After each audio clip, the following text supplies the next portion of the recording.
किसी ने पूछा बाबा आप कभी वृंदावन तो गए नहीं, तो वृंदावन को पूरा भाव कहां ते आगो? बोले मैं वृंदावन ना गयो, वृंदावन मुंह में ही रहे, मेरे चित्त में ही रहे।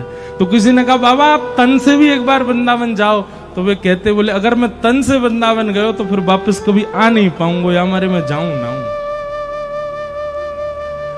ऐसे राधा बाबा महाराज गोरखपुर में विराजते थे। तो उनकी लीला में एक बात आती है कि वे सुबह सुबह जब शौच के लिए जाते थे, सुबह 4:30-5 बजे,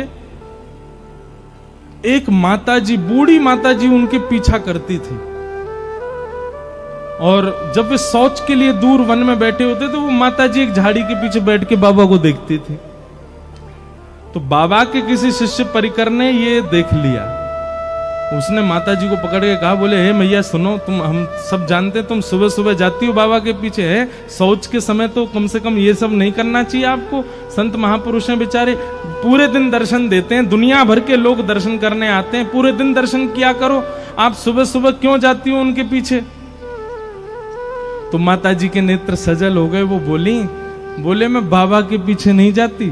तो बोले बाबा जब सुबह सुबह शौच के लिए जाते हैं ना, तब इनके पीछे नन्हों से सांवरों सलोनों से एक बालक जावे, और वो बाबा के सामने ही बैठो रहे। वो पूरे दिन नहीं रहता, वो सुबह सुबह जब ये शौच के लिए जाते हैं तभी आता है। मैं तो उस बालक को देखने जाती हूँ।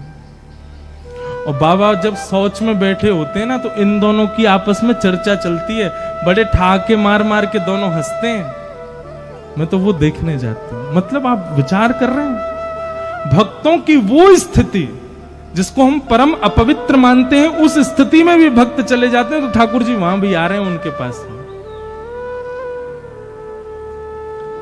तो ऐसी स्थितियों में ऐसे भक्तों के भाव देखने के लिए, उनका अनुकरण करने के लिए ठाकुर जी, यही कर्म है ठाकुर जी का।